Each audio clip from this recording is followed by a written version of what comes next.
যদি কোনো অপরাধ করে তাহলে তার বিষয়ে আপনার হলো সেটা আমি মনে করি না যে তাকে বন্দি রাখার মতো কোনো অপরাধ।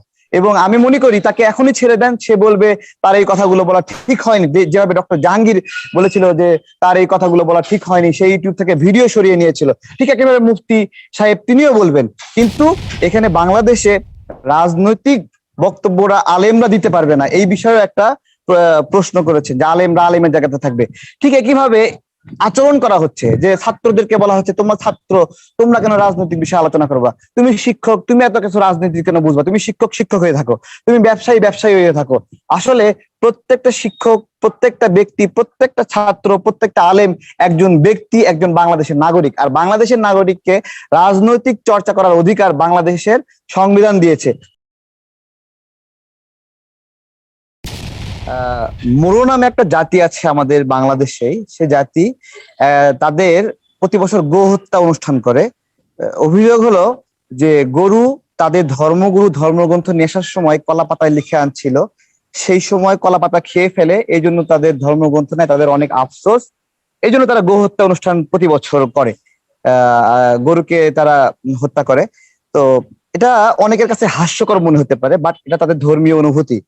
হিন্দুদের ঠাকুরের কাছে খাবার দেওয়া হয়, ঠাকুর সেটা খাবে, এটা অনেকের কাছে হাস্যকর মনে হতে পারে, এটা এটা তাদের ধর্মীয় অনুভূতি। ঠিক একইভাবে আপনার হলো একজন হিন্দু স্কলার, তিনি বলেছিলেন বাংলাদেশে গরু জবাহ বন্ধ করা উচিত, এরকম বলেছেন। এটা তার ধর্মীয় অনুভূতি, এই জন্য বাংলাদেশে তার বিরুদ্ধে মানববন্ধন হয়েছে বা তার বিরুদ্ধে আন্দোলন হয়েছে, বিষয়টা এরকম না। আসলে বাংলাদেশ রাষ্ট্রটাই এইরকম যে এখানে সকল ধর্মের মানুষগুলো এখানে বসবাস করবে, তাদের মতো করে তারা ধর্ম পালন করবে, তাদের মতো করে তারা নীতিগুলো মেনে চলবে। কিন্তু আপনি দেখেন যে এই যে অনেক বিষয়ই আমাদের কাছে মনে হচ্ছে এটা ভয়ঙ্কর, তারপরেও তাদের বিরুদ্ধে ব্যবস্থা নেওয়া হচ্ছে না। এটা এটা একটা ধর্মীয় স্বাধীনতার একটা অবস্থা। সেই জায়গা থেকে মুসলিমরা কতটুকু ধর্মীয় স্বাধীনতার বিষয়ে আপনার হলো তারা পাচ্ছে, একটা হলো বিষয়। আর এখানে অনেক বিষয়ই সুমন ভাইয়ের হলো কাছে অযৌক্তিক মনে হবে, আলেমের অমুক কথা অযৌক্তিক। দেখেন আলেমদের মধ্যে কিন্তু ভাগ, উপভাগ, উপদল, উপকমিটি, বিভিন্ন ধরনের ভাগ আছে, তাদের কাছে কিন্তু তাদের ভাগটা গুরুত্বপূর্ণ। ধর্ম বিষয়টাই এরকম, এক একটা গোত্র এক একটা জায়গা থেকে সেন্সিটিভ। তো আপনি যেটাকে অন্যায় মনে করে আপনার এলাকায় জনসভা বা হলো ওয়াজ মাহফিল বন্ধ করছেন, সেটা কারো কারো কাছে সঠিক। তো আপনি কেন গায়ের জোরে আপনার এলাকায় আপনার যেটা সঠিক মনে হয় সেটা ছাড়া বাকিগুলোকে বাতিল করবেন? তাহলে বাতিল করতে হলে তো এই দেশে আরো অনেক কিছুই অনেকের অযৌক্তিক মনে হয় সেগুলো বাতিল করতে হবে। সংবিধান আপনাকে সে অধিকার দিয়েছে কিনা এই প্রশ্নটা আমি করছি। আর যে শব্দটা আমি ব্যবহার করেছিলাম বেয়াদব, এটা আমি উইথড্র করে নিচ্ছি। কিন্তু আমি এটাও বলতে চাচ্ছি যে মুফতি সাহেবের প্রতি একই সঙ্গে ওস্তাদ বলে আদবের সাথে তাকে তার প্রতি কথা বলা হয়নি, আলেম সমাজের প্রতি আদবের সাথে কথা বলা হয়নি। এই কথাটা আমি এখনো আবারও বলছি। সবশেষে আমি এটা বলতে চাচ্ছি যে মুফতি সাহেব যদি কোনো অপরাধ করে তাহলে তার বিষয়ে আপনার হলো সেটা আমি মনে করি না যে তাকে বন্দি রাখার মতো কোনো অপরাধ।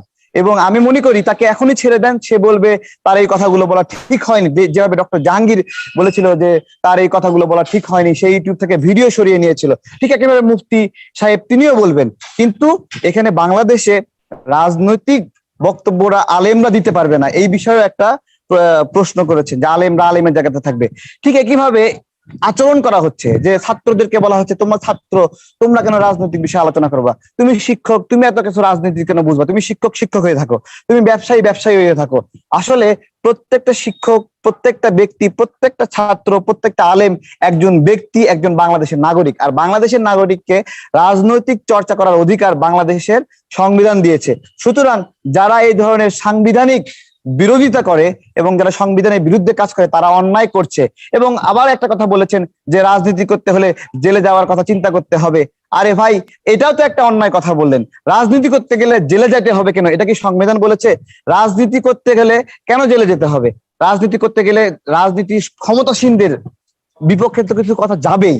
আপনি একজন আলেম, মানে রাজনীতি উনি বলতে চাইছে রাজনৈতিক কথা বললে রাজনৈতিক যে রীতি কালচার অনুযায়ী কনসিকুয়েন্স গুলি আছে সেগুলোকে ফেস করার আপনার ইয়ে থাকতে হবে, মেন্টাল প্রিপারেশন। না না, না না, আপনার হলো রাজনীতি কথা বলতে হলে রাজনৈতিক সিকোয়েন্স মানতে হবে, এইটাও কোনো সাংবিধানিক এখন কোনো আইন না। এখানে কথা আসতে পারে যে একজন নাগরিক হিসেবে কথা বললেই এটাকে, যে কোনো সংকট নিয়ে কথা বললে এটাকে রাজনৈতিক বক্তব্য হিসেবে ধরাটা কতটুকু বাঞ্ছনীয়? সাগর ভাই, এই কথা। তারেক ভাই, আমি যেটা বলেছিলাম সিকোয়েন্স না, আমি বলেছিলাম তারেক ভাই কনসিকোয়েন্স। হ্যাঁ, কনসিকুয়েন্সের কথা বলছে, হ্যাঁ। ইয়েস, না, এতে কোনো কনসিকুয়েন্স কোইন্সিডেন্স কিছুরই সুযোগ নাই। মানুষ নিজের মতো আছে করে পুরো পৃথিবীতে। ভাইয়া আপনি তো আমার, না, তারেক ভাই আপনি আমার থেকে অনেক জ্ঞানী। আপনি সংবিধানকে অস্বীকার করছেন আপনি, বাংলাদেশের সংবিধানকে অস্বীকার করছেন। মানুষ চা খেতে খেতে গল্প করবে, পুরি খেতে গল্প করবে, তারপরে আখের রস খাবে, জুস খাবে, যখন যেখানে ভাল লাগে রাজনীতির কথা বলবে। এবং রাজনীতির কথা বললে জেলে যেতে হবে, এবং রাজনীতির কথা বললে রাজনীতির যারা হ্যারাসমেন্ট হতে হবে, এই ধরনের অধিকারও সংবিধান আসলে দেয়নি। কোনটা যে রাজনৈতিক কথা হয়ে যায় এটা ক্যাটাগরাইজ করার আগ পর্যন্ত আমরা এটা একটা নতুন করে নিয়ম করতে হবে যে একজন জনপ্রতিনিধি আপনার হলো চাকরি দেওয়ার নাম, দুইজনকে চাকরি দিতে পারবে, সে 200 জনের কাছ থেকে টাকা নিয়ে বসে আছে। একজন আলেম যদি বলে যে এইভাবে বেকার যুবকদের কাছ থেকে এমপি সাহেব টাকা নিয়ে রেখে ঠিক করে নাই, এটা তো অবশ্যই এটা সত্য, এটাকে অপরাধ ধরা হচ্ছে, অথচ যে অপরাধ করছে তাকে ধরা হচ্ছে না। হ্যাঁ, না, এতটুকু বলবো অধিকার তো আছে, কিন্তু রাজনীতিবিদ হতে হবে সেটা কিন্তু- সমাজের, জি জি জি। হ্যাঁ, সমাজের ন্যায়, হক না হক, এগুলো আপনি যেই কথাই বলেন কোনো না কোনো ভাবে রাজনৈতিক ব্যক্তিদের বিরুদ্ধে যাবে। কারণ এই সমাজে রাজনীতিবিদরা প্রতিনিধিত্ব করে, এবং সমাজের অনিয়ম বিশৃঙ্খলা এগুলো রাজনৈতিক ব্যক্তিদের দ্বারা প্রভাবিত, এবং এই যে শৃঙ্খলা, সেই শৃঙ্খলা রাজনৈতিক ব্যক্তিদের দ্বারা প্রভাবিত। সমাজের যে অনিয়ম হচ্ছে তাদের দ্বারা প্রমোটেড, কোথায় সন্ত্রাসী কার্যকলাপ হলে, কোথায় মাদকের কত চালান যাবে, কোথায় কোন জায়গায় এবার চালান, এই সবকিছু রাজনৈতিক ব্যক্তিদের দ্বারা প্রভাবিত, খুব ভালোভাবে প্রভাবিত।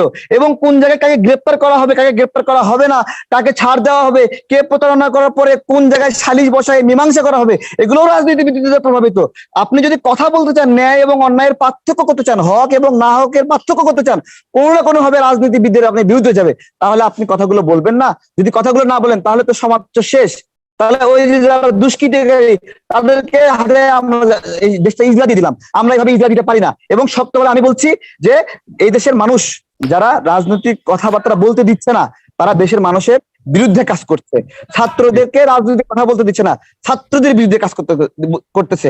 এই যে দেখেন আমাদের এমন একটা অবস্থা হয়েছে যে এই যে 2018 সালে ভোট হলো, এটাকে তাহাজ্জুদের ভোট বলে, মধ্যরাতের ভোট বলে, আমাদের পুরা শিক্ষক সমাজকে বাধ্য করেছিল ভোট চুরি করতে, তাদেরকে দিয়ে সিল মেরে নিয়েছিল। এবং একটা শিক্ষকের বলার সাহস ছিল আউট অফ কনটেক্সট হয়ে যাচ্ছে, ঠিক আছে, আমি এই ভোট চুরিতে সহযোগিতা করব না, একটা শিক্ষকের বলার মতো সাহস ছিল না। অদ্ভুত একটা আপনাকে বিষয়। অশেষ ধন্যবাদ জানাচ্ছি।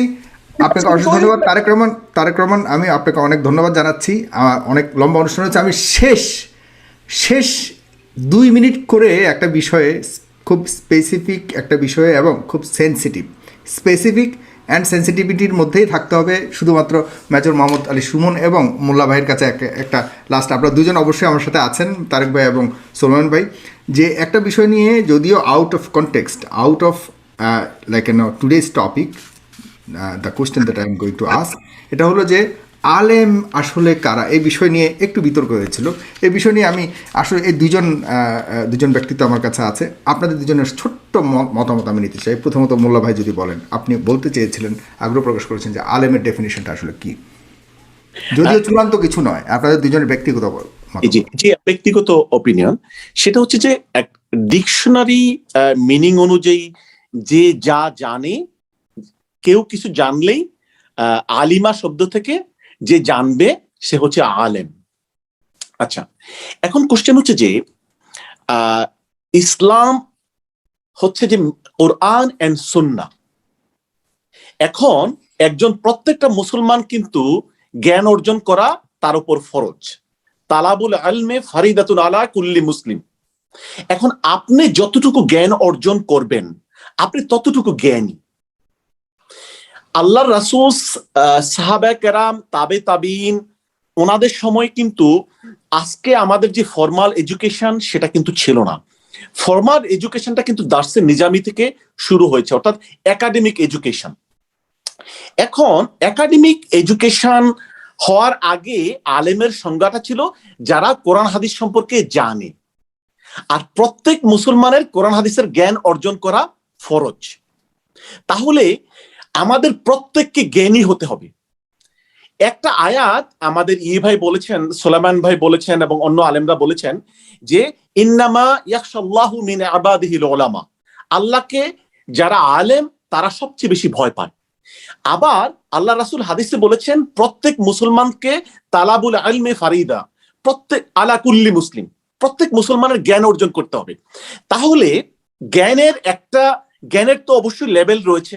তাহলে আপনি যত বেশি মুত্তাকি হইতে যাবেন, যত বেশি দ্বীনের কাজ করতে যাইবেন, আপনার কিন্তু জ্ঞান অর্জন করতে হবে। তাহলে প্রত্যেকটা মুসলিম তার যতটুকু সে বেশি জ্ঞান অর্জন করবে ততটুকু পরিমাণ সে জ্ঞানী। এখন বাংলাদেশে মানে যে জিনিসটা এবং অন্যান্য জায়গায় যেটা হয়ে গিয়েছে যে একাডেমিক